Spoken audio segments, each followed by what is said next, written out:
Вы просили, мы сделали, называется. Сегодня в такой большой день, праздник Гуру Пурнима, я приехала к Гуру задать вопросы, которые волнуют меня, волнуют учеников, в такой своей форме. Вот. Это называется только с поезда-автобуса за вопросами к Гуру. Гуру, расскажите, пожалуйста, про праздник Гуру Пурнима, о его истории, традициях, о его значимости как для гуру, так и для всех нас. Ну, давай так. В первую очередь важно не даже вот, скажем, прежде чем браться за праздник, нужно задаваться вопросом даже не самой истории, хотя это важно. Это важно. История – это всегда важный момент, потому что без истории, без традиций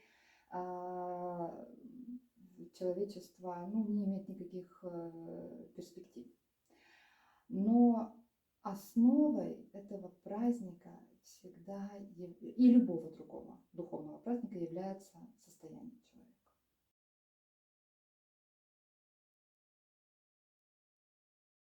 И так важно именно то состояние, то умственное, эмоциональное настроение, с которым ты подходишь к любому духовному празднику.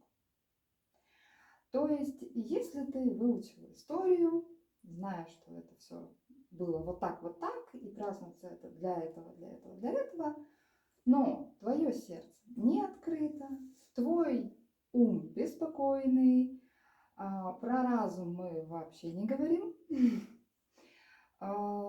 Если твое мировоззрение никак не меняется, и оно, скажем так, остается в таком определенном деструктиве, то от этого праздника ты не получишь ничего хорошего, может быть, даже не только от этого, а в принципе от духовных праздников, потому что твой ум, он всегда будет искать какой-то подвох, он будет искать какое-то недоверие, он будет искать какой-то минус. Поэтому здесь важна в первую очередь не история праздника, а открытое сердце. Без открытого сердца говорить про этот день не имеет никакого смысла, абсолютно. И здесь нужно иметь открытое сердце и к миру, и к себе, и к гуру, и к Богу. Вот так. Поэтому я думаю, что на данном этапе даже нет смысла обсуждать историю праздника, мы можем просто пойти дальше. А что принято делать в этот день и как лучше всего подготовиться? Наверное, да, выходя из контекста предыдущего вопроса,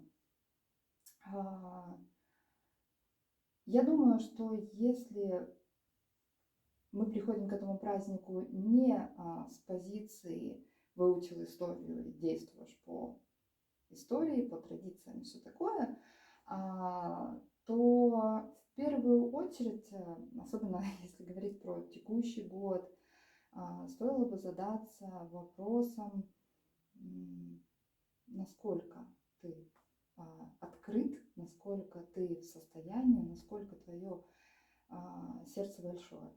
Да? То есть самое лучшее в этом... Знаете, здесь надо понимать, что гуру как таковому от человечества ничего не нужно. Абсолютно. Мы совершенно по-другому смотрим на мир. Мы совершенно по-другому смотрим на жизнь. При всей нашей любви к людям, живым существам, планете, животным, люди не являются центром нашего мира. Хотя мы живем по факту, постоянно помогая, поддерживая, все наше время, оно уходит на людей. Но люди центром нашего мира не являются.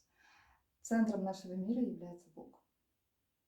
И это здесь нужно понимать, что гуру это совершенно другое мышление. И, наверное, когда я говорю про открытость сердца и про то, что гуру по факту ничего не нужно от людей, от человечества, то здесь уже из контекста этого можно делать какие-то выводы. Поэтому, наверное, в первую очередь для того, чтобы подготовиться к этому празднику, и в целом, самое лучшее, что ты можешь сделать для гуру, это выключить свой эгоизм. Включить сердце, выключить голову, выключить логику и позволить себе выйти за рамки. Потому что логика – это база, это то, что нужно нам для выживания того-то, того-то, того-то. Все, что выше, все, что дальше, это уже безлогичное. Потому что если бы это было логичное, то ученые уже бы... Но они еще только приходят к тому, чтобы говорить про какие-то безлогичные вещи, хотя многие вещи, на самом деле, они с точки зрения энергии, Бога и прочего уже объяснили. То есть мы уже не совсем настолько пещерные, да?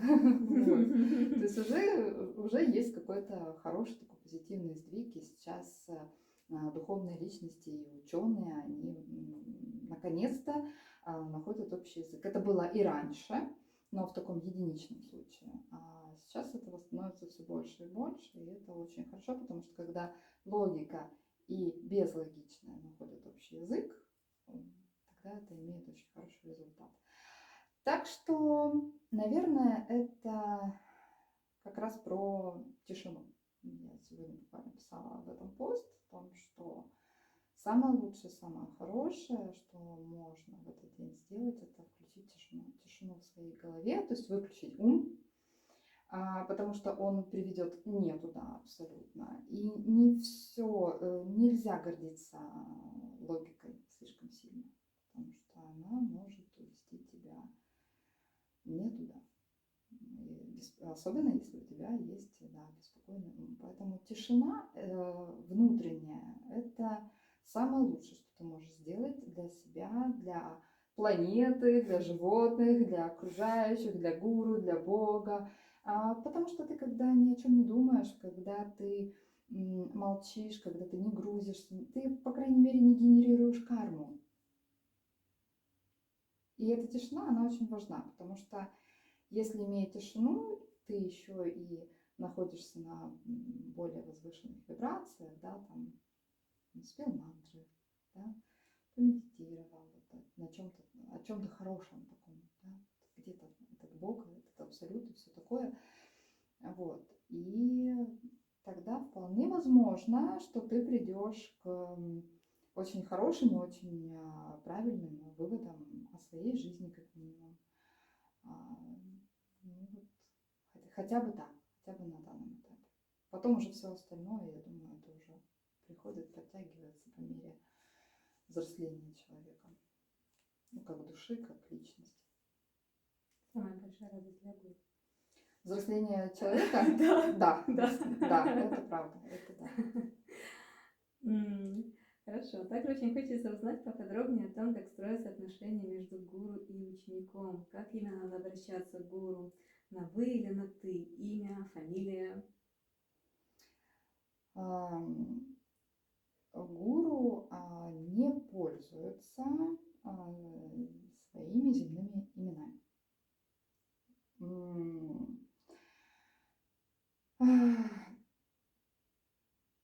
Как правило, да, это может быть, но, скажем так, земные имена, они нужны для документов, для заключения каких-то договоров и все такое. А когда мы приходим к духовности и к традиции, многие, и мои ученики, последователи, они знают, что такое именно речение, что такое духовное имя и так далее. Мы пользуемся этими именами. Поэтому корректно называть либо духовным именем, либо называть просто Гурума или Гурупа, Гурубаба, если быть точнее. Вот. И ну, имя, отчество, наверное, в таком контексте не совсем корректно. Вот. На все ответила. А на вы или на ты? Ну, вообще, на самом деле, на этот счет ходит очень много каких-то дискуссий, Мгм. но потому что в каждом языке есть своя определенная, определенный этикет, да, свои нормы, свои правила, что такое вежливость, невежливость и прочие вещи. И был определенный период, когда говорили, современное общество, да, вот высказывало такое мнение, что вы это про что-то очень далекое, отчужденное, вот кто-то где-то очень далеко. Но, честно говоря, мне кажется, каждый раз, когда ты приходишь к взаимодействию с человеком, все должно быть максимально вежливо. И потому что это уважение личности, уважение его каких-то границ и всего такого. И в любом случае нужно придерживаться какого-то этикета, и все-таки вы это корректнее в данном формате. Вот и все. А как нужно правильно здороваться и прощаться? Ну, здесь, наверное, тоже все зависит от того, как выстроены у вас отношения с учеником, точнее, у ученика с гуру. Потому что вариаций приветствия и прощания очень много. Ну, наверное, самое главное, чтобы это не было там, ой, приветики, да, то есть, ну, вот какие-то такие... Давай до свидания, да? Да, то есть вот какие-то такие вещи. Тоже в формате вежливости, если вы готовы говорить не просто здравствуйте, там, гурума или еще там что-то, если вы готовы все-таки углубляться в традицию, то здесь уже есть свои вариации. Здесь и традиционное намасте, здесь есть и очень, скажем так, красивые и уважительные формы, которые, ну, опять же таки, их имеет смысл произносить тогда, когда ты смотришь на гуру через сердце, через душу, не через голову, не через ум, не через логику. Потому что, к примеру, какое-то вежливое, уважительное обращение, если оно не исходит из сердца, то тогда зачем? То есть форматы там и Джей Гурма, да, и много-много-много других форматов. Но вопрос, насколько ты осознанно к этому всему приходишь. Зачем? Потому что ты любишь гуру? Хорошо. Потому что ты любишь Бога? Хорошо. Потому что ты понимаешь всю природу гуру, кто это? Хорошо. Но если для тебя это просто какой-то мистический персонаж, ну, тогда незачем. Достаточно просто здравствуйте, вы. И на этом все. То есть, опять же, ну, все зависит от определенного такого вот углубления в это все. Еще хотела спросить, что я очень много видела, как последователи, ученики делают поклоны гуру. Можно ли самому делать без разрешения гуру? Или нужно спрашивать, и какие они бывают? Ну, опять-таки вопрос вовлеченности. Ну, наверное, если люди приходят к тому, чтобы делать поклоны, то, наверное, какая-то вовлеченность в это все есть. Традиционно самые такие распространенные форматы поклонов, которые люди обычно делают, это поясной поклон, это поклон на вытяжку, да, то есть когда ты ложишься на землю, тянешь ручки вперед. Вот. Это, пожалуй, самые такие вот распространенные форматы. Но даже мне почему-то кажется, если посмотреть даже на эмоциональную составляющую этих поклонов, мне кажется, даже это очень ощущается, да, то есть есть большая разница, когда ты подошел к человеку, поклонился в поясном поклоне, да, и когда, к примеру, идет какой-то духовный праздник, и ты чувствуешь в своем сердце огромное количество любви, и это снятое эго, и ты думаешь о Боге, думаешь о каких-то возвышенных вещах, и поклон на вытяжку – это уже либо вот такая определенная открытость, определенная такая вот, да, любовь как эмоция. Тогда это, возможно, имеет место быть. Но опять же таки, это не имеет никакого смысла, если у человека нет понимания, кто такой гуру, зачем он нужен, все такое, потому что голова будет говорить примерно такое, особенно если опираться на постсоветское пространство. Да, там, а кто она такая, чтобы, или он, чтобы гуру кланяться в ноги. Да не надо никому, в принципе, так-то и кланяться, как я уже говорила, да, гуру все равно, ты это делаешь для себя. Вопрос в том, для чего, понимаешь ли ты, зачем это нужно. Да? Ну, это уже, наверное, отдельная очень такая большая, глубокая тема. Хорошо. Скажите, пожалуйста, Гуру, а что такое наставление? Насколько они важны в жизни ученика и как правильно за ними обратиться?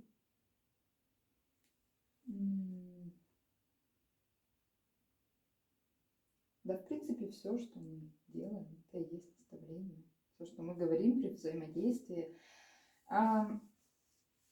Здесь, наверное, важно просто понимать, что если человек не является центром Вселенной для гуру, а этим центром является Бог, то вряд ли гуру было бы интересно говорить просто, чтобы говорить. То есть, если мы открываем рот, то, наверное, это для чего-то нужно. И мы очень часто придерживаемся, у нас есть свои нормы, законы кармы, которые нам дороже многих многих вещей. Мы очень ценим следование законам кармы. Для нас это, мы не живем по-другому. Вот. И если человек приходит к тебе за наставлениями, если это последователь, твой ученик, если в целом человек обращается, и нет каких-то причин ему не помогать, не поддерживать его, мы даем подсказки, мы даем направление, да, вот, грубо говоря, там, ты куда хочешь? Из пункта А в пункт Б или дальше, да, и он тебе говорит, я хочу в пункт Б. Хорошо. Ну тогда для этого тебе нужно это и вот это. Ты готов? Давай. То есть это в любом случае про работу над собой. Это не так, что ты там раз и все решил вместо человека. Поэтому я хочу привести один пример. До войны, все, кто читает мою страницу, и они не единожды слышали историю о том, как я своих учеников вывозила, старалась сделать так, чтобы они выехали из Мариуполя до того, как там все это началось. Гуру понимают и знают очень много. И для нас это не является какой-то мистикой, для нас это законы физики. То есть мы четко понимаем, причинно-следственную связь, мы четко понимаем, что будет дальше, откуда мы пришли и куда мы идем. Вот. И у меня были несколько таких вот очень показательных примеров, когда девчонкам говорила, что надо уезжать, надо переехать туда, сюда, что там, что-то. Кого-то мне удалось переселить из Мариуполя в Киев, там, еще в какие-то более безопасные зоны. А кто-то как-то так отреагировал, да ну чего там такие советы, мне неудобно переезжать, там, детей тошнит в дороге, в общем, все эти переезды, тут у меня квартира, тут у меня все, что мне необходимо под рукой и все такое. И как бы люди, они очень часто цепляются за свои какие-то привычные вещи, да, и, в общем-то, не выехали, хотя вот было несколько семей, да, с маленькими детками в положении и так далее. Вот как-то вот проигнорировали мои слова, и потом их оттуда вытаскивать было очень сложно. Да, все живы, но сказать, что это было сложно, наверное, это ничего не сказать. Есть другие примеры. Это когда девчонки, да, послушались и вот знаешь, когда есть определенное открытое сердце и какое-то вот такое доверие, ты звонишь человеку и говоришь, да? Было такое? Было такое. Было такое. Было Ты такое. звонишь в 5 утра и говоришь, пора. Точнее, вечером, да? Вечером. Да. Собери рюкзак, Да, и все тебе, что самое необходимое. И потом в 5 утра мы слышим объявление о том, что идет война. И ты же пешком шла в соседний город с этим рюкзачком. Шла, было дело. Было. Ну, вот. Сказать, что это не было для тебя опасно, было. Момент со взрывом, мы помним.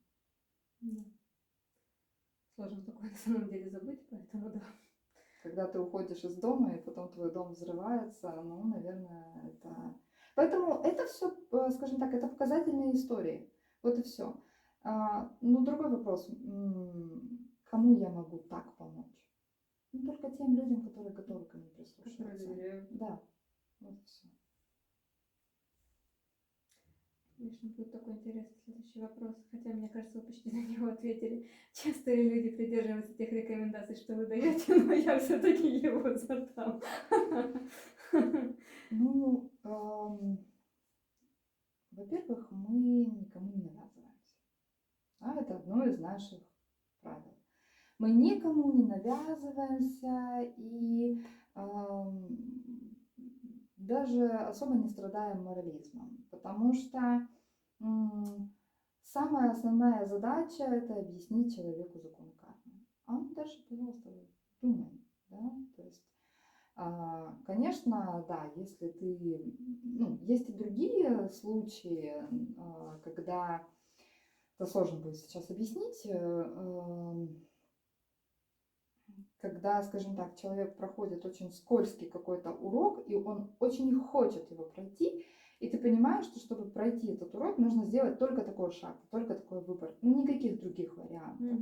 И он не слушается. И это провал. Но это тоже его выбор.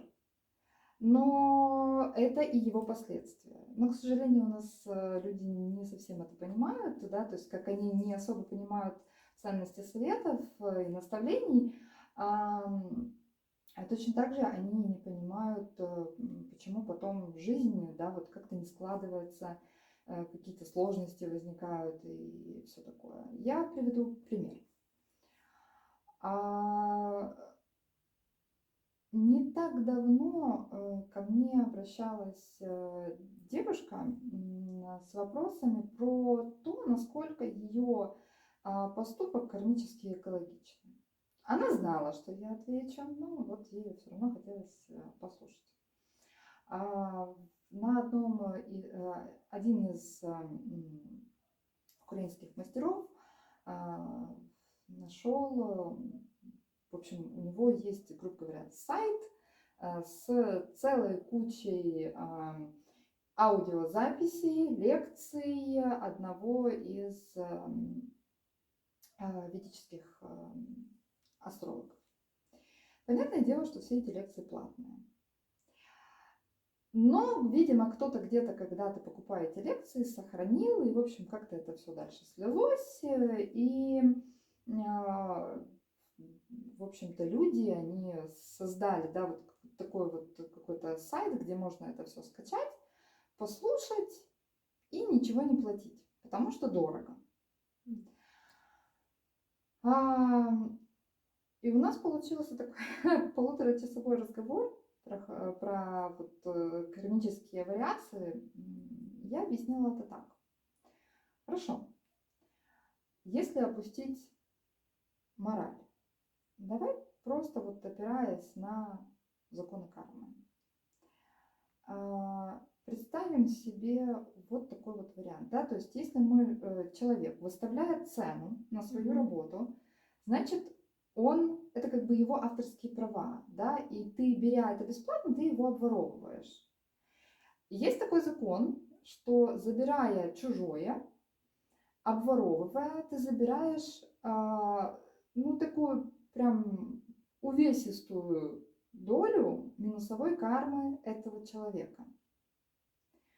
Мы все живые существа здесь. У всех, почти, есть свои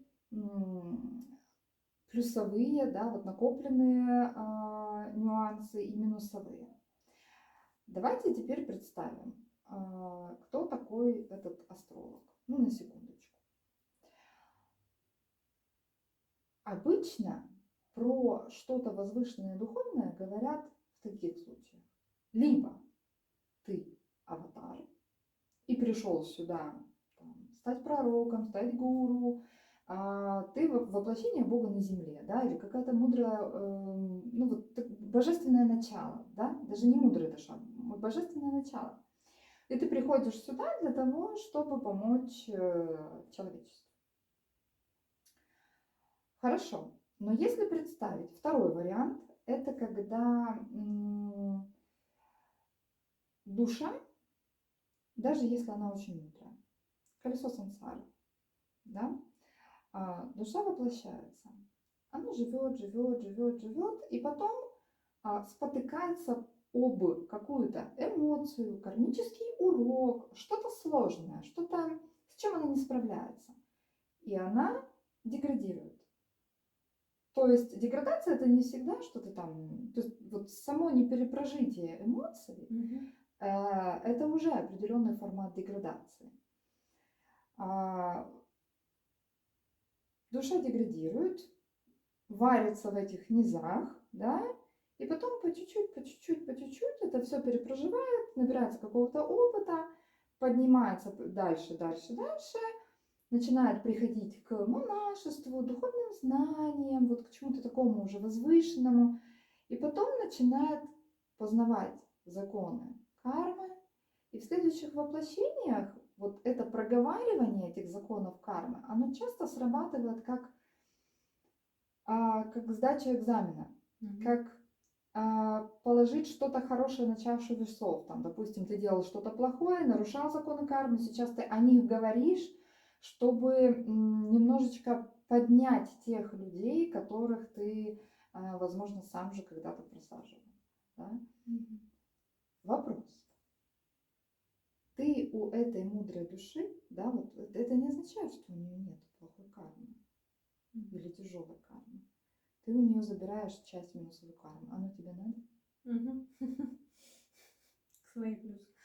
Да, плюс к своей, потому что твою, родовую, вот это все никто не отменял. Да.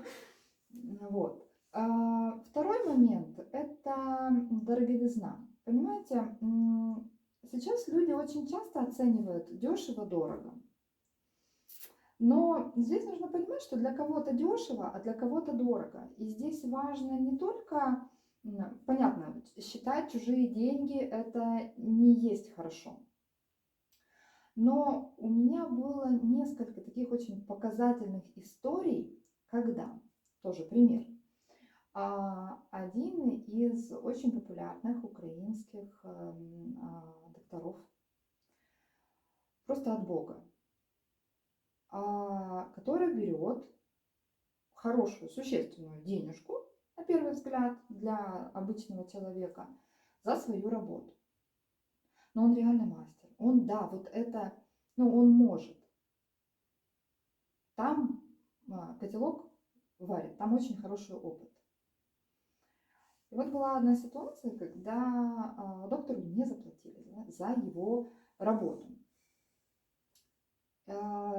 И я видела другую сторону, потому что я консультировала этого доктора. И у этого доктора очень серьезно болеет внучка. Лекарства дико дорогие. И она сказала такую фразу, говорит, мы все доктора, пока мы сидим в кабинете в белых халатах. Но как только мы выходим за двери, мы становимся такими же пациентами, как и любой другой человек. И то, насколько у нее глаза набирались слезами, там была очень большая внутренняя боль. И я понимаю, что ей нужны эти деньги. Она на них заслуживает. В любом случае, никому не стоит оценивать, заслуживает человек или нет, но как гуру ты видишь это все гораздо глубже. Можно привести другой пример. Это если, ну, давай предположим, человек в прошлых, предыдущих воплощениях он как-то страдал. У него не было денег, у него не было, то есть душа у него, скажем так, проживала определенные сложности. Сейчас он воплотился для того, чтобы добрать, да, вот это вот удовольствие, и это не всегда минусово. Он делает что-то хорошее, в обмен он получает возможность компенсировать то, что он недопрожил ранее. Но опять же таки, обворовывая его, ты заставляешь его душу страдать дальше. Возможно, ему нужен этот отдых там, на Бали, полет в самолете в бизнес-классе и прочие вещи. Поэтому здесь очень важно это все учитывать, когда ты где-то что-то недоплачиваешь. И денежная энергия – это все-таки самое простое, чем можно откупиться в данных таких вот обстоятельствах. Если ты не тянешь за это заплатить, значит, ты еще не дорос. А почему ты не дорос? Давай поговорим про предназначение. Чем ты занимаешься? Да? То есть, ну, как бы, куда ты деваешь свой потенциал? Окей, хорошо. Так, может, нужно реализоваться сначала. И кто-то хочет покупать себе дорогие сумочки, дорогие туфельки, еще что-то, да, это, да, вот материальный такой уровень. Возможно, тебе нужны недорогие сумочки, может быть, тебе нужны дорогие лекции, да, то есть, ну, вот как бы какое-то дорогое духовное развитие, более качественное, более глубокое, там, вот что-то в этом духе, да, вот точно так же, как с здоровьем и лечением у доктора. Кому-то нужна просто таблетка от гриппа, а кому-то нужно хорошее дорогое лечение. Вот и все. Поэтому просто нужно задумываться о том, что ты делаешь, почему ты это делаешь, для чего ты это делаешь. И, наверное, определенная такая необразованность общества и вот это вот неверие, это сейчас очень большая проблема, потому что делают, не понимают, почему. Хорошая карма рано или поздно закончится, и потом приходится выгребать либо самим людям, либо стране, либо детям, внукам. То есть где-то на ком-то, да, вот эта подушка безопасности заканчивается. Не сработает, да, и все. Так. Если человек... Так хочется... А если человек систематически вас не слушает, как в дальнейшем с ним строятся отношения? Просто вы так много говорите, что я думаю, может мне чуть-чуть пролистать. Я попробую чуть быстрее, да, немножко отвечать. Если человек систематически не слушается, да, собственно, мы не навязываемся, и как бы нет смысла воспитывать, потому что, ну, не мы воспитаем, так Бог воспитает, да, то есть, ну, как бы жизнь, она все равно, как я уже говорила, да, подушка безопасности рано или поздно закончится. Вот и ответ. Да, вот я как раз и думала, что можно уже его не спрашивать, ну хорошо. наше время важны отношения между гуру и учеником. И правда ли, что такие отношения считаются ценнее других отношений? Да, это правда. Но до этого нужно дойти, дорасти. Понимаете, есть некая причина, есть что-то, что приводит обычного программиста, обычного фотографа, просто вот кого-то абсолютно вот простого человека к тому, чтобы, ну вы наверняка видели, слышали эти истории, да, вот следовать за гуру, а потом становиться монахом. Мгм. Наверное, если люди действуют так, то у них на это есть причина. Мгм. Опять-таки, гуру явно не, ну, да, то есть вовлекать человека в это гуру неинтересно. Но то есть люди обычно, они приходят к этому самостоятельно, это их выбор. И, наверное, вот на это и есть какая-то причина. Я ответила на твой вопрос. Да. Мгм. Хорошо. Ну, давай так. Так. Есть повод, да, отказаться от мирских наслаждений, от Гуччи, Прада, там, машин каких-то. То есть есть что-то большее. Есть что-то большее, чем сексуальное удовольствие. Есть что-то большее, чем жить в хорошем доме, чем жить и кушать вкусную еду. Есть вещи гораздо интереснее. Но другой нюанс. Если ты это попробуешь, ты уже не сможешь от этого отказаться, потому что это совершенно... Да, и вот в этот момент ты приходишь к тому, что это совершенно другая любовь. Это совершенно другие чувства. Это выше всего. Выше всего, выше любых форм наслаждения. Потому что гуру, он приводит к Богу. То есть это даже не про любовь к гуру, а это про то, чтобы понять Бога через гуру. Это как огромный такой вот поток света, который ты, поток любви, который ты ощущаешь через, на первый взгляд, земного человека. Ну да. Еще меня волнует вопрос, кто строит отношения, ученик с гуру или гуру с учеником? Только ученик с гуру. То есть это полностью его интерес, его ответственность. То есть гуру, ему хорошо с Богом, мне хорошо с Богом, мне больше ничего не надо. Когда я уезжала из Украины, я забрала с собой изображение Бога, все. Это было единственное, что мне было нужно. И мне этого достаточно. Все остальное это уже приходит, да, там как-то.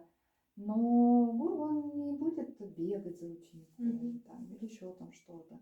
Да, может быть, какие-то, знаете, такие исключения из правил в формате, когда такое материнское сердце, да, болит, и ты понимаешь, что ну куда же ты, ну человечек, ну ты же сейчас просто влезешь в какую-нибудь драму, да, и тебе будет больно, и да, но это, как говорится, разовая акция, да, то есть и только в том случае, если это близкие отношения или если было проявлено какое-то такое доверие. Но если гуру увидит, что на это нет отклика, он просто перестанет это делать, потому что мы не навязываемся опять-таки. Поэтому даже глубина этих отношений, она полностью зависит от ученика. И все. То есть, если ты, да, хочешь быть ближе к гуру, больше понимать о Боге, о природе, законах кармы, все такое, Можно попробовать, можно попытаться. Но это примерно, знаешь, как приблизиться к солнцу. Надо не сгореть. Не сгорай. Я имею в виду, что это придется работать над собой. Это Мгм. нужно будет выключать эго. Это разбитые иллюзии. Разбитые иллюзии — это слезы, да, потому что ну, гуру, он всегда будет говорить правду, он всегда будет вести к развитию и так далее. И, к сожалению, ну, не все люди к этому готовы. Они готовы дорасти до какого-то своего такого уровня, и очень часто, ну, как бы им этого достаточно. Что-то уже там совсем глубокое, да, что-то сродни наивысших знаний или близко к этому, или что-то в формате последователей, близких монахов. Ну да, это уж, пожалуй, самая такая форма отношений очень-очень тесная, и этим людям приходится много-много трудиться над собой, это очень сложно. То есть все гуру, даже гуру массовости, когда-либо имели тех людей, которые были к ним достаточно близки. И эти люди это очень-очень такие чистые, открытые личности со своими талантами, тоже отличающимся взглядом на жизнь. И у них нет, как и у гуру, да, вот нет места для эго. Вот. Ну, то есть здесь вопрос только в том, насколько близко ты к этому всему готов. Расскажите, часто ли вы сталкивались с людьми, которые вам говорили, что они не верят в гуру? Возможно ли с таким человеком построить дальнейшую работу? Ну, я же не Дед Мороз и не Санта-Клаус. Мне не надо верить. Со мной нужно строить отношения. Со мной нужно общаться, задавать вопросы, работать над собой. Я не фея, да, хотя, может быть, я могу сделать что-то замечательное для человека, да, но я не мистический персонаж. И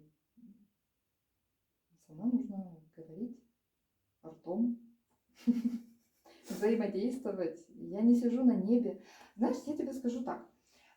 Самая простая форма отношений с гуру — это когда ты вот увидел где-то там по телевизору или на ютубчике, да, увидел некого гуру, поставил, распечатал себе его фотографию, поставил ее у себя на алтаре, вешаешь каждое там воскресенье или понедельник или там среду, четверг, не знаю, смотря какой-то традиции, вешаешь на него гирляндочку, зажигаешь благовоние, и все. Это самая простая форма, потому что здесь нет преодоления каких-то сложностей, здесь нет работы над собой, ты просто его почитаешь. Он висит там у тебя где-то в рамочке, и как бы на этом все. Но это не есть гуру, это не есть отношения. Гуру — это когда вы вот здесь рядом, когда вы говорите, когда вы взаимодействуете, когда ты трогаешь солнышко и не говоришь «ай». и как-то вот ты либо трансформируешься, либо нет, и как-то вот, когда есть некое взаимодействие, вот тогда это оно.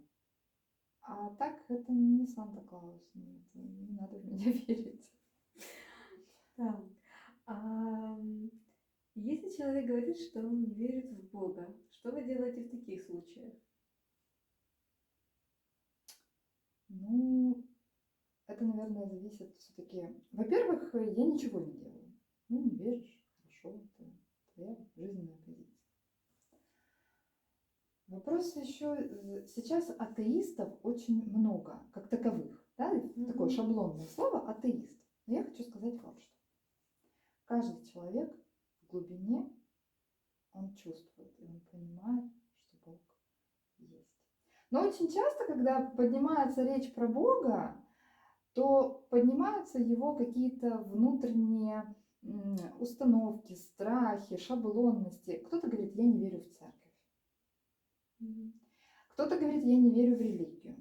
Кто-то возмущается, да как можно корову считать святой, а не фу. Ну, такое тоже есть, да.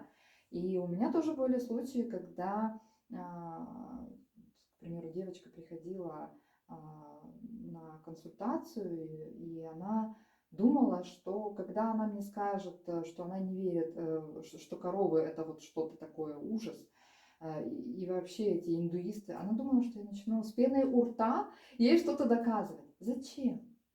Зачем мне это нужно? Я не буду этого делать. Я никогда не веду споры и дискуссии на своих страницах. Я никогда не веду споры, я не хочу тратить на это время. Есть масса людей, которым я могу помочь, рассказать, которые более открыты. Ты не веришь? Значит, ты еще не готов. Значит, ты еще не пришел к этому. Где-то там твоя душа, она еще сансарится. Я подожду. Ну ничего страшного, ну не в этой жизни, так в следующей.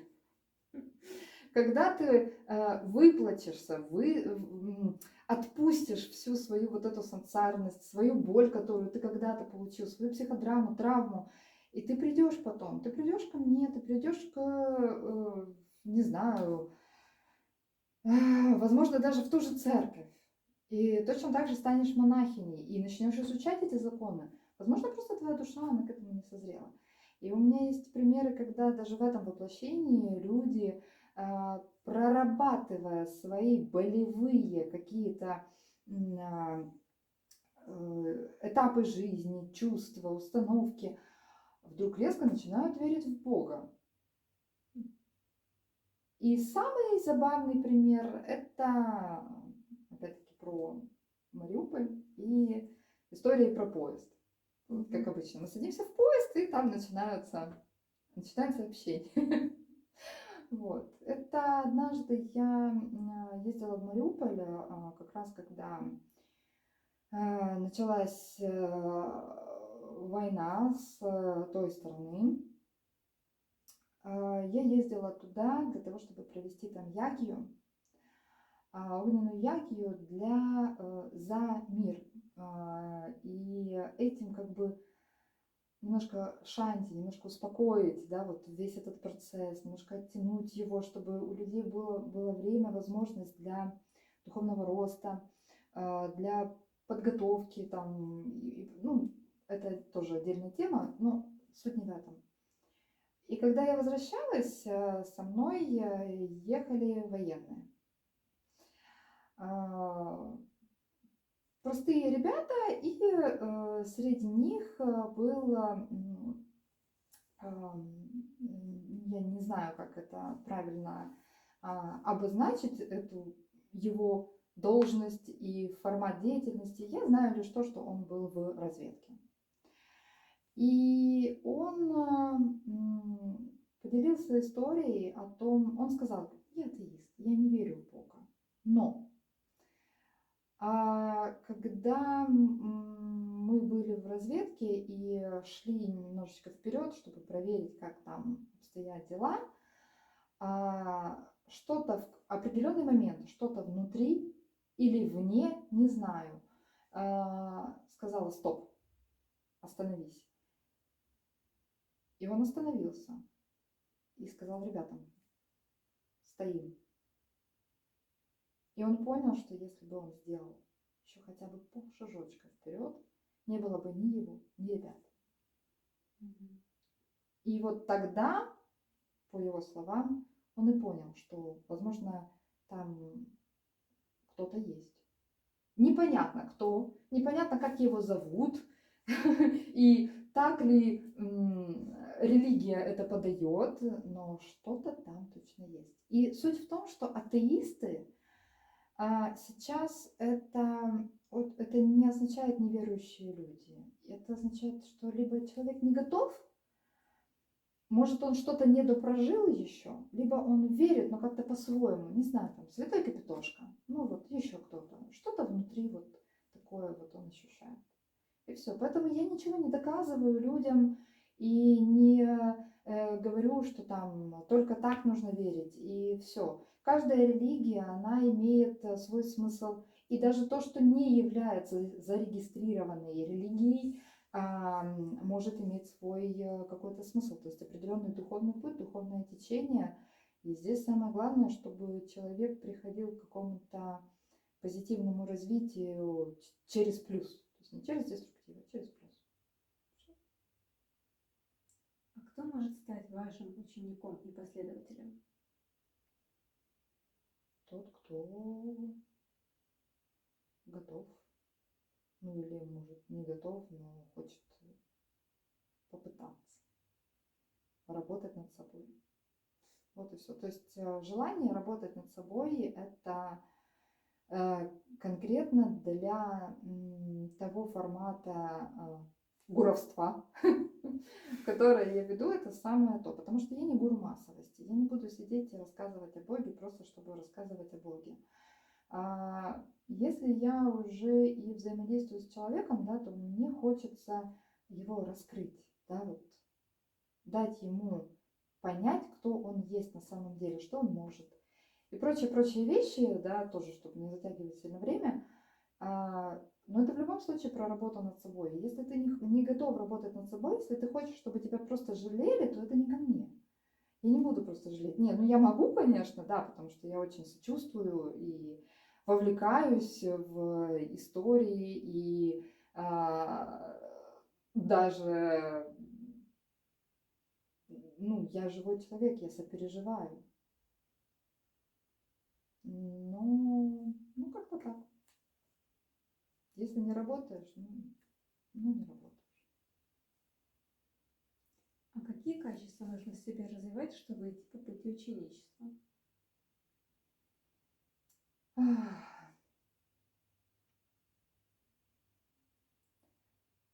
первую очередь, наверное, открытость. Открытость и какое-то вот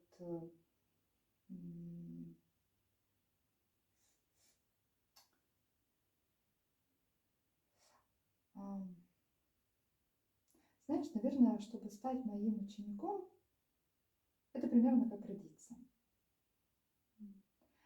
Давай представим, что душа сидит на небе, и чтобы спуститься сюда, на землю, она прыгает на сверхскоростную горку. Страшно, ужас.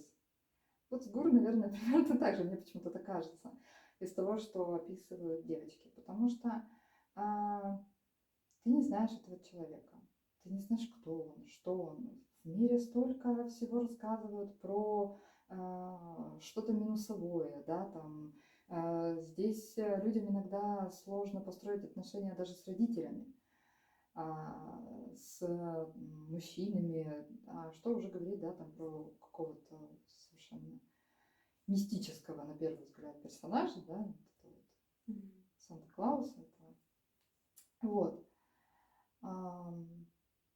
Ну, как-то так. А что нужно в себе искоренять? Над каким качеством или качествами человеку сложнее всего работать? Эгоизм, иллюзорность, все, вот весь список пороков. Неважно, какой именно. Здесь понимаешь как? Работать над собой всегда сложно. Это всегда преодолевать, это всегда становиться сильнее самого себя. Но если ты не хочешь этого делать, не готов, если ты постоянно ударяешься о свои какие-то установки, шаблонности и прочие вещи, ну, тебе будет сложно. И проблема в том, что, точнее, не проблема, это просто факт, что человек сам по себе он может быть очень хорошим. Но где-то в нем, в его родовой системе, есть такой маленький нюансик. Вот, возможно, в родовой системе это огромный нюанс, да, какое-то качество минусовое, а у него это манюсенький. Ну, давай возьмем гордыню. Да? Там предки были с прям вот, ох, гордыней. А у человечка этого вот столько. Но это уже ушко иголки. И через это можно просунуть моток ниток. И это уже проблема. И человеку с этим будет сложно, потому что он будет постоянно ударяться, он будет ходить по кругу. ему может быть больно, и он может не понимать, что к чему и почему. И тогда, наверное, без гуру это все проходить очень сложно. Даже если ты идешь к психологу, ты, по крайней мере, просто не сходишь с ума и понимаешь, расставляешь все как по своим местам. Но есть нечто более серьезное, более глубокое, когда нужно вот прям очень серьезно копнуть в то, что находится в твоей системе предков. И под копнуть я подразумеваю не стандартные там почитать молитвочки, да, а именно вот более глубокий формат работы, когда ты перестаешь чувствовать и проживать одно и то же, ту же сансарность, когда ты перестаешь спотыкаться о какие-то минусовые качества. Вот и все. Ну и, наверное, иллюзорность. Я бы здесь эгоизм и иллюзорность, такая некая майя,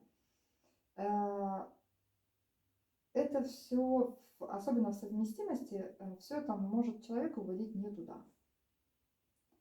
Это то, почему я говорю, не слишком уж гордитесь своей логикой, да, потому что беспокойный ум, он может, все люди, они принимают решения, исходя из своих каких-то опыта, установок,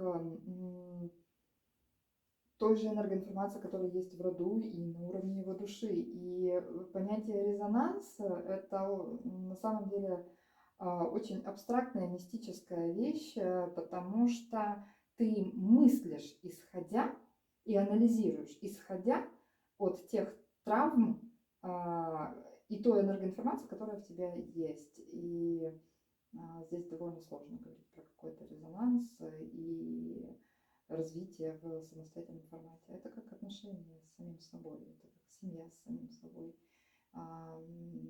Никто тебе не скажет, вот это надо прорабатывать. Ты можешь ошибиться, когда ты один. Поэтому нужна какая-то вот команда. Да? Для кого-то это религия. 10 заповедей, священник, люди, которые ходят с тобой в церковь. Да? Для кого-то это гуру.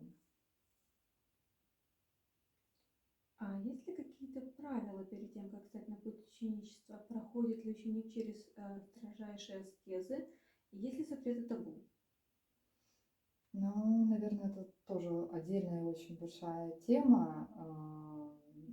Я просто физически не смогу все это объяснить сейчас и здесь. Но для начала нужно хотя бы хотеть над собой работать, потому что довольно часто приходят люди, которые сложные. И знаешь, бывает, приходит человек, и он говорит, я недостоин там, стать учеником, я недостоин стать последователем, я такой там вот какой-то, я такая грешная. Ну, а мне не нужны идеальные люди. Я люблю из того, что есть на том этапе, на котором человек находится. И все. И сложнее бороться с человеческими шаблонностями, которые они где-то там когда-то услышали, да, там на мастер-классах, на каких-то, потому что духовных направлений очень много, и потом бороться с этими страхами, шаблонностями, которые в голове сформировались, достаточно сложно. Вот и все. Поэтому, кроме желания, ничего не нужно. А если человек становится вашим учеником, он становится монахом и аскетом? То есть это как обязательно? Нет. В целом, наше направление Шившакти, наше духовное направление Шившакти, оно нацелено на то, чтобы привести человека к гармонии этих двух энергий. И, естественно, в своем большинстве девочки замужем или выходят замуж. То есть очень разные истории, когда там девочка или уже была замужем, или замужем не была, и мы ее к этому приводили. Есть приходят совсем с такого, да, вот, юного возраста и потом постепенно двигаются в понимании себя, развитии, да, потом замужество, детки, один, второй, третий, четвертый, пятый, вот, и все. Поэтому мы за баланс мира духовности и мира материи. И многие наши взгляды, они отличаются от того, что было ранее, да и сейчас, касательно монашества. Ну, опять же таки, это отдельная, наверное, тема, большая достаточно. Вот. Но у меня есть девочки, которые живут как аскеты, как монахини практически. То есть они еще не пришли к тому, чтобы стать монахинями и все такое, но уже сейчас они живут как аскеты, и это означает, что да, на самом деле у нас есть, особенно для более таких, скажем так, когда ты доходишь до определенного уровня, да, развития, то у учеников есть некоторые правила, которых ты должен придерживаться. Да? То есть это уже как раз вот в сторону некого аскетизма. Вот. Но до этого еще нужно дойти, до этого еще нужно дорасти, и нет смысла об этом говорить, пока человек не понял, не осознал, зачем это нужно. И на самом деле это нужно не всем. Да? Возможно, просто кому-то какие-то жизненные аспекты нужно просто сгармонизировать. И я думаю, что в мире должны быть просто хорошие семьи. Хорошие семьи, которые живут в гуне благости. Хотя бы. Или в неком балансе, да, насколько это возможно. Это все. Скажите, если человек хочет быть вашим учеником, но по каким-то причинам боится, терзается чувством вины, может, не знает, как вам написать, что можно посоветовать в таких случаях? Как человеку справиться с этим внутренним грузом, довериться и решиться?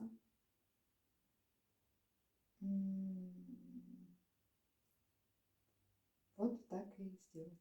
Посидеть, подумать, перекреститься, помолиться и прыгнуть с очень быстрой горки, да, вот, грубо говоря, родиться.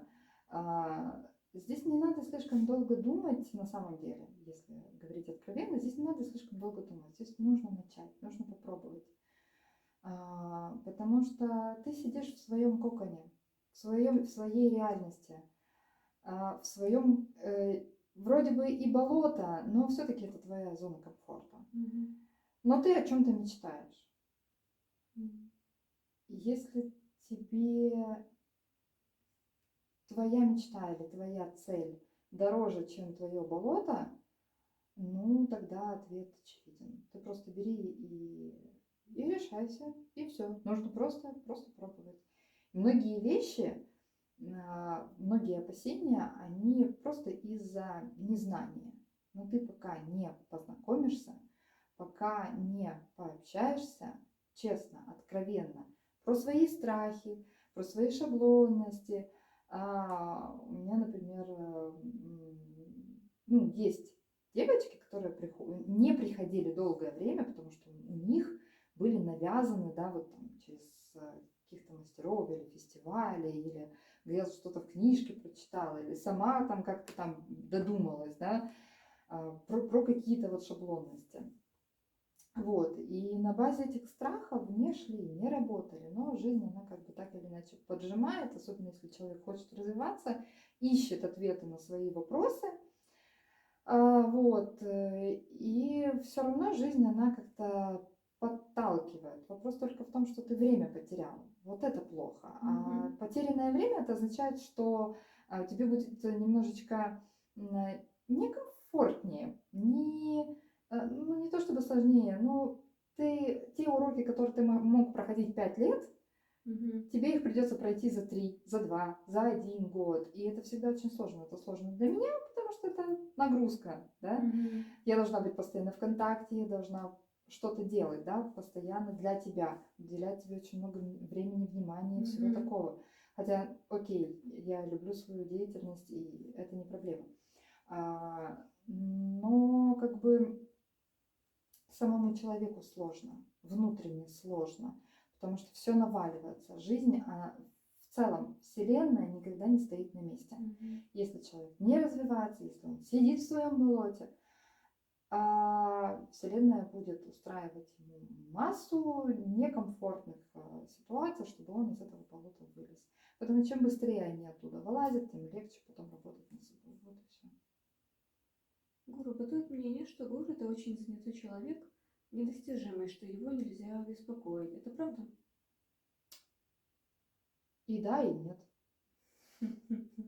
Всегда есть 50 на 50. Я тебе скажу так, по моему личному опыту. Всегда есть 50%, которые тебя беспокоят впустую. Всегда есть 50%, которые тебя беспокоят по делу. И точно так же не беспокоят зря, и не беспокоят, и не надо. Да?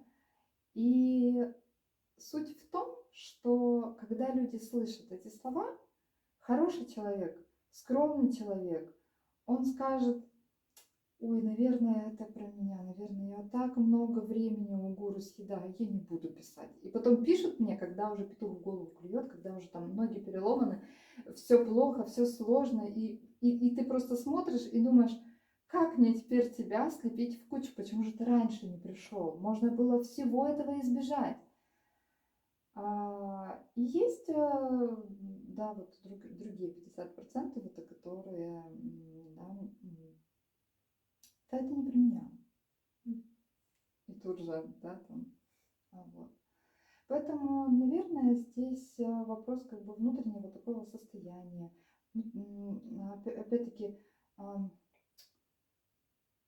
какое-то просто понимание, да, что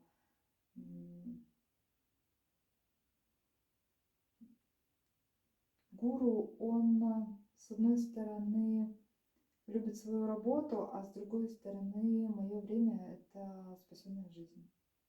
Слова одной из моих учениц. Мое время – это еще одна спасенная жизнь. Поэтому я советую так. Пишите. Пишите про все. Абсолютно. Все, что вам беспокоит. Начиная от левое ухо зачесалось, сон приснился и там что-то, да, там еще. А я просто буду отвечать по мере своих возможностей. Вот и все.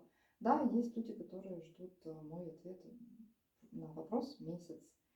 Есть люди, которые ждут мою практику полгода, год, 2 года. И такое есть. Ну, а что поделать? Вы знаете, на днях я наткнулась на еще один момент в интернете, что гуру олицетворяет мужскую триаду богов, и что гуру это мужчина, но нигде не видела описания про женскую триаду богинь. И про гуру женщин я очень мало слышала. Кто же может быть гуру и как становится гуру? В целом, кто такой гуру? Я также слышала, что очень часто многие себе это приписывают, называют себя гуру. Правильно ли это? И как людям понять, что кто перед ними? Есть ли какая-то формула, чтобы понять, что ты встретил своего гуру? Как в целом это все происходит? Так, много вопросов, сейчас попробую разделить. В целом, то, что описывают про божественную триаду, да, вот то, что гуру – это олицетворение божественной триады. Да, это так. Здесь нужно просто нырнуть в историю, в прошлое. Женщины в основном, они были необразованы. Ну, так вот уж складывалось. Да? Сейчас это не так. Сейчас мир изменился. И в основном женщины занимались домом. Они рожали детей, кухня, и это был их предел. В своем большинстве им не позволяли чего-то большего. Но это не означает, что не было просветленных женщин. Были, можно открыть, не знаю, Википедию, да, и там, те же священные писания, и немножечко почитать. Просто женщины, они очень увлечены темой семьи. И мужчины, они более, скажем так, спокойнее входят в некий аскетизм. им нормально носить по жизни одни спортивки, да? А женщина, она в постоянном движении, и, собственно, даже путь развития у гуру мужчины, точнее, в целом, у мужчины и у женщин это разные форматы развития, разные формы. Вот, поэтому женщина-гуру это очень большая редкость, наверное, можно это так назвать. То есть их априори, можно сказать, не бывает. Но, как я уже сказала, мы живем в современном мире, в котором много чего поменялось. И мне очень нравится ответ Далай-ламы XIV, когда у него задали вопрос, может ли Бог или пророк родиться женщиной. Он сказал, да. Особенно в текущее время, потому что сейчас время женщин. Но то, что делаю я, ну раз уж говорить, да, вот, про откровенное, про нашу деятельность, я всегда за баланс. И Олег, он тоже за баланс. И если мы говорим про олицетворение, что гуру мужчина это триада богов, то гуру женщина это триада богинь. Это будет разговор про Шакти, Парвати, Кали, Дурга. Это будет ипостась Лакшми, это будет ипостась Сарасвати. И гуру мужчина Шива, Вишну и Брахма. И вся суть в том, что никто из них не выше и не ниже. Ни триада богов между собой. Потому это и триада. Потому что они равны. Ни мужская и женская энергия. Никто не выше, никто не ниже. Они равны. Абсолютно равны. И только когда люди это поймут, решат свои внутренние вопросы, тогда они получат очень хороший контакт с природой, нормальную, гармоничную жизнь, когда они могут иметь все самое необходимое в первую очередь, да, но, возможно, и многие более глубокие вещи. Да. Поэтому гуру женщина это, да, это реже, потому что женщину еще нужно заслужить. Есть такое выражение в философии направления как раз Лакшми.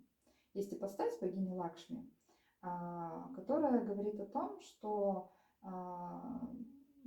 мужчина может за жестокое обращение с женщиной, он может быть наказан. То бишь в последующих жизнях он не будет получать жену или дочь, да, и как бы иметь с этим проблемы за моральное, физическое там, насилие, еще что-то в этом духе. Вот. И точно так же с появлением гуру женщины общество должно к этому прийти. Я не буду говорить про заслужить или не заслужить, но общество должно к этому прийти.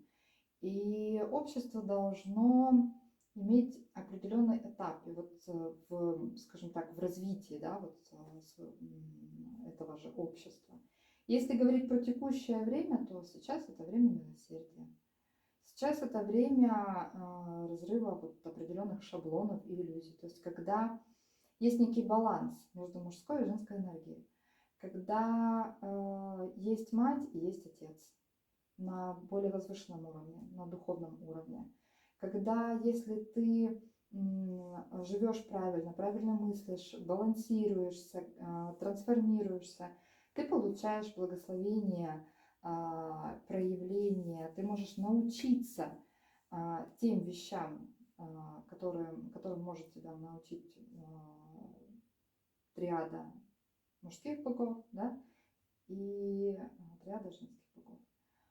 То есть считается, что гуру женщину можно встретить в определенных очень небольших отрезках времени. Вот. Потому что она будет давать изобилие, творчество, детей. Вот это гуру женщина. А гуру мужчина, он будет тебя закалять, ломать твои шаблоны и прочее, прочее. Вот. Хотя и тот могут делать примерно одинаковые вещи. Просто у каждого своя природа, но они сами по себе тоже сбалансированы. Вот так. Ну, а когда и гуру женщины, и гуру мужчины, это еще большая редкость, когда это семья. Да. Да. В целом считается, что духовные пары, они приходят в переломных этапах истории и приносят знания необходимые, помогают людям трансформироваться вот именно тогда, когда в истории, на планете идет переломный момент. Без единения Шив-Шакти у планеты Земля нет никакой перспективы. Для того, чтобы получилась жизнь, должен быть и мужчина, и женщина. Для того, чтобы получилось сгармонизированное такое вот хорошее развитие, должен быть и мужчина, и женщина. Это очень тонкая философия, возможно, стоящая тоже каких-то отдельных эфиров. Вот. Много можно говорить. Еще расскажите, пожалуйста, про благословение. Что такое получить благословение гуру? Как это происходит? С какими просьбами вместо за ним обращаться? Я, может, абсолютно каждый попросить или есть какие-то правила? Нет, не каждый. И нет такого благословите меня, да, там, и все на этом. Благословение его нужно, то есть какая-то должна быть причина, почему ты его получаешь. Его нельзя купить, его нельзя вытребовать, то есть его нельзя получить через минусовые качества. Его нельзя через лесть получить, через какое-то, в любое минусовое проявление. То есть благословение получается только тогда, когда человек достаточно аскетичен в своем каком-то проявлении. Да? То есть давай приведем в пример благословение, которое часто слушаем в историях про богов. Да? Стоишь, читаешь мантру, стоишь в какой-то позе зю, да? Вот, десятки тысяч лет, и приходит небо открылось, выглядывает боженька и говорит: я доволен твоей аскезой, проси, чего хочешь, да? Я хочу чего-то там, благословляю, молодец. Вот. Конечно, аскезы я тоже могу описать как некий детский сад, как терроризм по отношению к Богу. О мой Бог, я буду голодать, пока ты мне не дашь вот это. Да, и при этом над собой не работать. Поэтому нужно работать над собой, и тогда уже можно будет говорить про какие-то аскезы. Ну, это же самое про мантры, да, ты можешь мантры, молитвы, медитации. Это как дергание Бога за карман. О мой Бог, каждую мантру вы переведете, там будет хваление Бога. О мой Бог, ты такой классный, прекрасный, дай мне, пожалуйста, вот это и вот это. Называется выпросить. Но ты должен работать над собой. И ты должен делать что-то хорошее для этого мира. Тебе не обязательно быть там каким-то просветленным, каким-то мастером. Ты можешь, продавая овощи на рынке, уже делать что-то хорошее. Там, я не знаю, может, ты моешь пол в храме, может, ты кормишь животных, у тебя остаются овощи, и ты их кормишь. Может быть, ты кому-то делаешь какую-то скидочку. Может, ну, то есть это уже тоже как бы такой благотворительность отдельная тема, но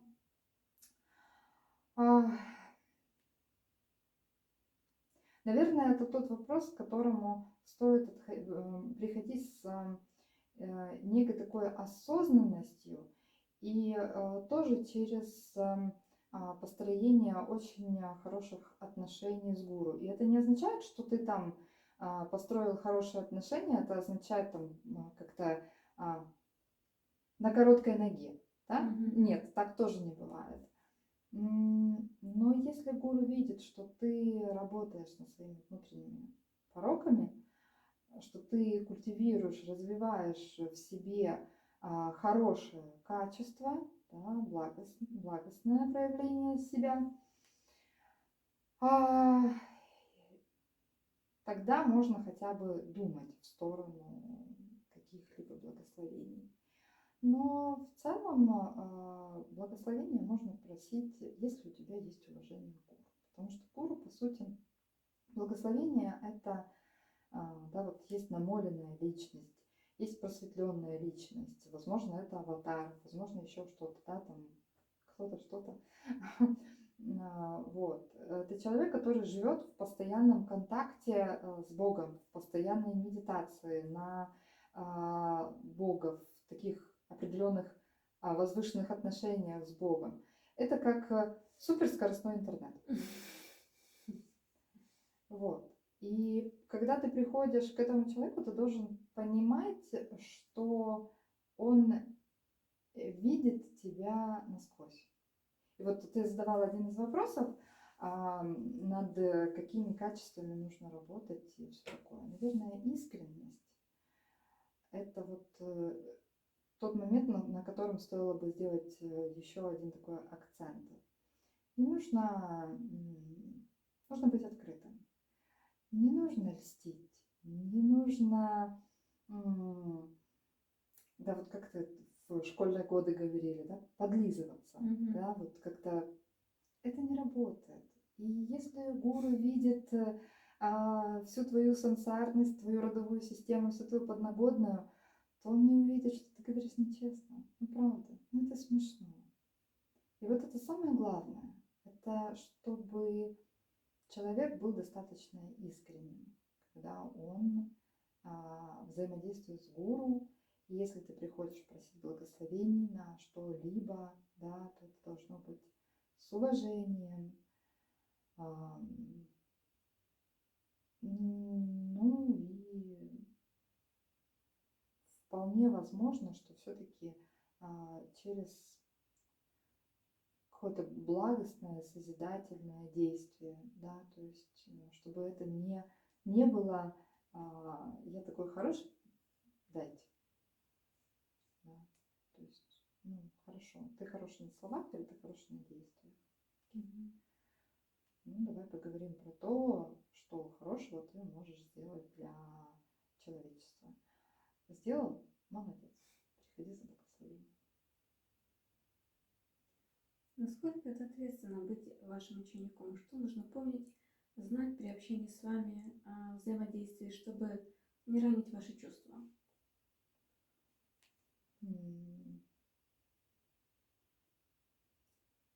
Ну, наверное, здесь опять-таки нужно вернуться к искренности.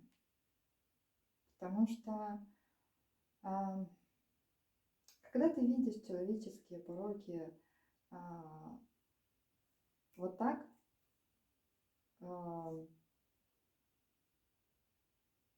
ну, уже от этого, да, возможно, ты это принимаешь и понимаешь, ну, как бы принимаешь как факт, как, да, вот человечество, оно не идеальное. Но, наверное, здесь нужно понимать, что, опять-таки, тебя видят насквозь, насколько ты честный, насколько ты открытый. Говори правду. Как гуру говорит тебе правду в глаза, так и ты говори правду. Ты боишься сказать правду в глаза, тогда подбери вежливые слова. Тогда вместо претензий задай вопрос. Замени претензию на вопрос. То есть, возможно, просто твой уровень как бы понимания ситуации или мироздания все-таки отличается от того, что есть в голове у гуру. Потому что гуру это совершенно другое мышление, это абсолютно другой взгляд на жизнь. И, наверное, скажем так, мы, конечно, принимаем как факт то, что мышление людей оно может отличаться. И я приведу пример. Знаешь, есть вот довольно часто случаются такие истории, когда я встречаю людей, с которыми я была знакома в юном возрасте, в детстве там, и так далее. И когда мы общаемся, они спрашивают меня, а кто ты, а что ты, чем ты занимаешься? Потому что для кого-то я просто девочка в оранжевом платье. Просто они не знают и не понимают, что это. Они не понимают, что это одежда гуру. Что это... Ну и когда им говоришь и объясняешь, встречаешь просто вот удивительные идеи людей. Там, например, ой, класс, я еще в школе видел, что ты башковитая. Ну, молодец, это же там все тебе кланяются, все там, это же вот прям все вот перед тобой вот так. И я такая стою,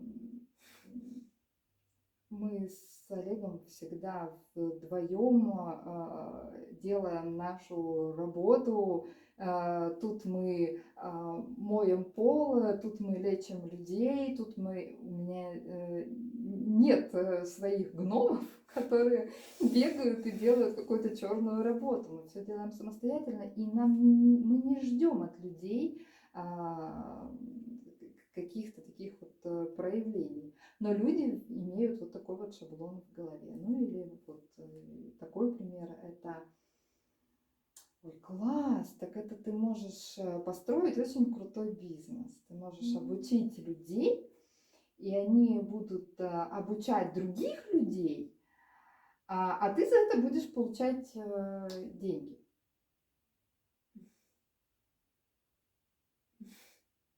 Подождите секундочку. Так, во-первых, чтобы получить мои знания, нужно развиваться, потому что не дойдет. Ну ты не поймешь, о чем это.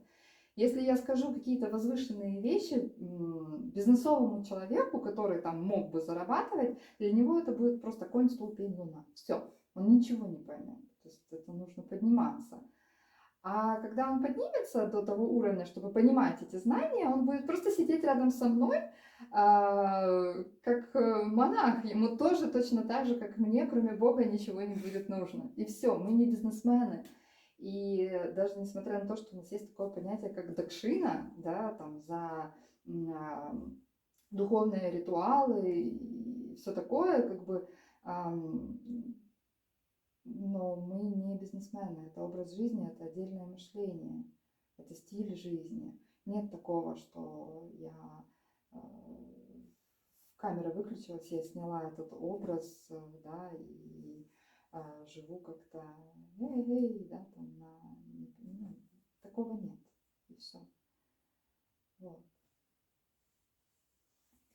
А если ученик по каким-то причинам уходит из школы или он сворачивает с этого пути, что потом происходит с гуру? Есть ли у него шанс все исправить, вернуться обратно, или тут ставится точка и все на этом? На самом деле это очень сложный вопрос, потому что когда люди упираются в свой предел развития, они понимают, что дальше уже все не идет. И дистанцирование – это естественная вещь, ну практически. Я не говорю, что вопрос только в том, как это проходит. Это проходит экологично или не экологично. Человек просто становится последователем, живет жизнь и дорастает до того уровня, когда он может развиваться дальше. Да? Вообще в целом такого понятия, как бывший ученик, нету. То есть, если гуру в тебя вложил хотя бы нотку чего-либо, даже если ты встретил его на улице, проходя мимо, этого уже, ну, это факт. Все. То есть такая трансформация, она на многие жизни. Вот.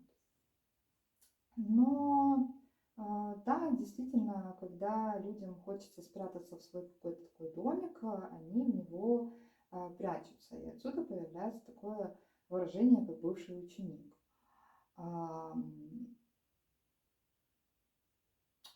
Если, наверное, если человек уходит из школы, то, наверное, у него есть на это какая-то причина. То есть как-то он к этому уже пришел.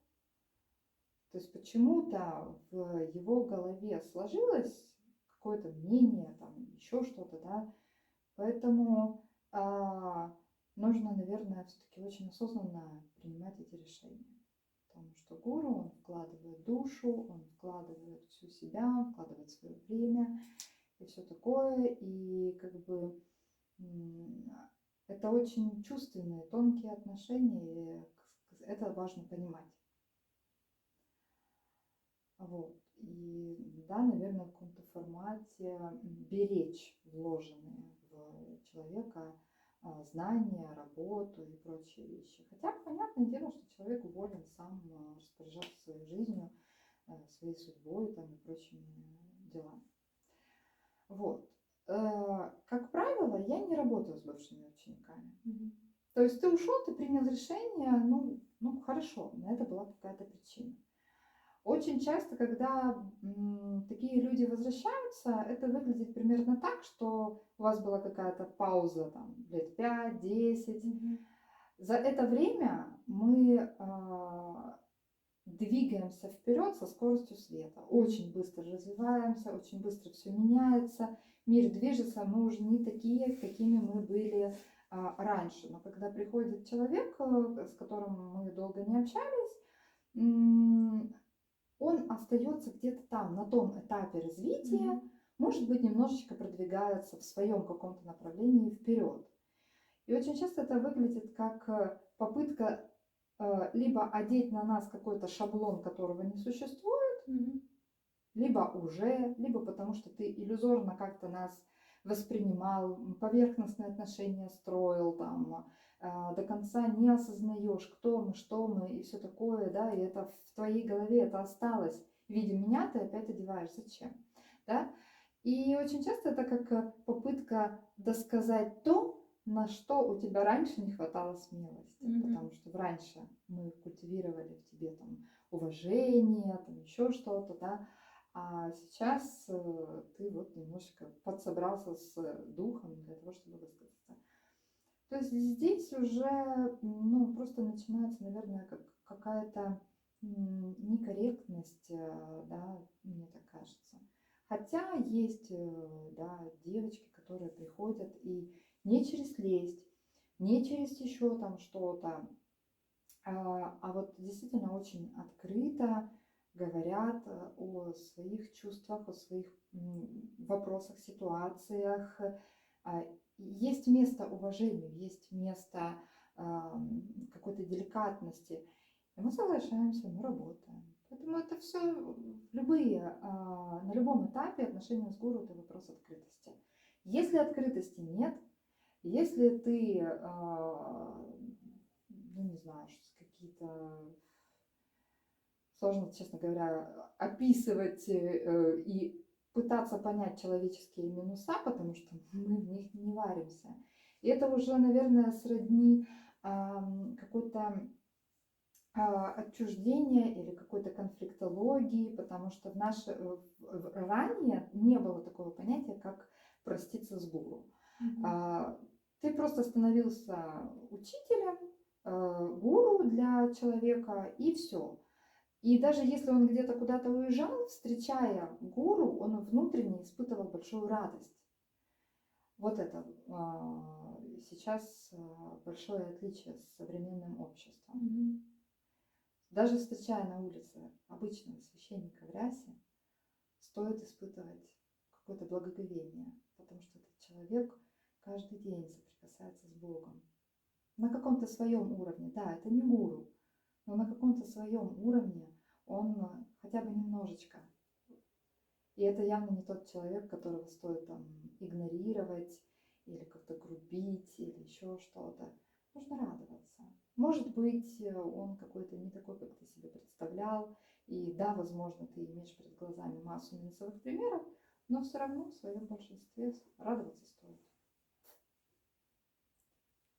И в завершение скажите, что каждый из нас может сделать для того, чтобы стать достойным учеником? Почему в 21 веке это актуально и как и в те далекие времена? Что это такое, идти по пути с гуру, следуя за ним и выполняя все его наставления? В чем заключается радость такого выбора? И на этом вопросе мы застряли здесь еще до утра. Хороший вопрос. И очень, наверное, нужно очень долго рассказывать, говорить, отвечая на него. Откровенно говоря, современное общество к теме гуру не готово. Совершенно. Но, как говорила одна из недавних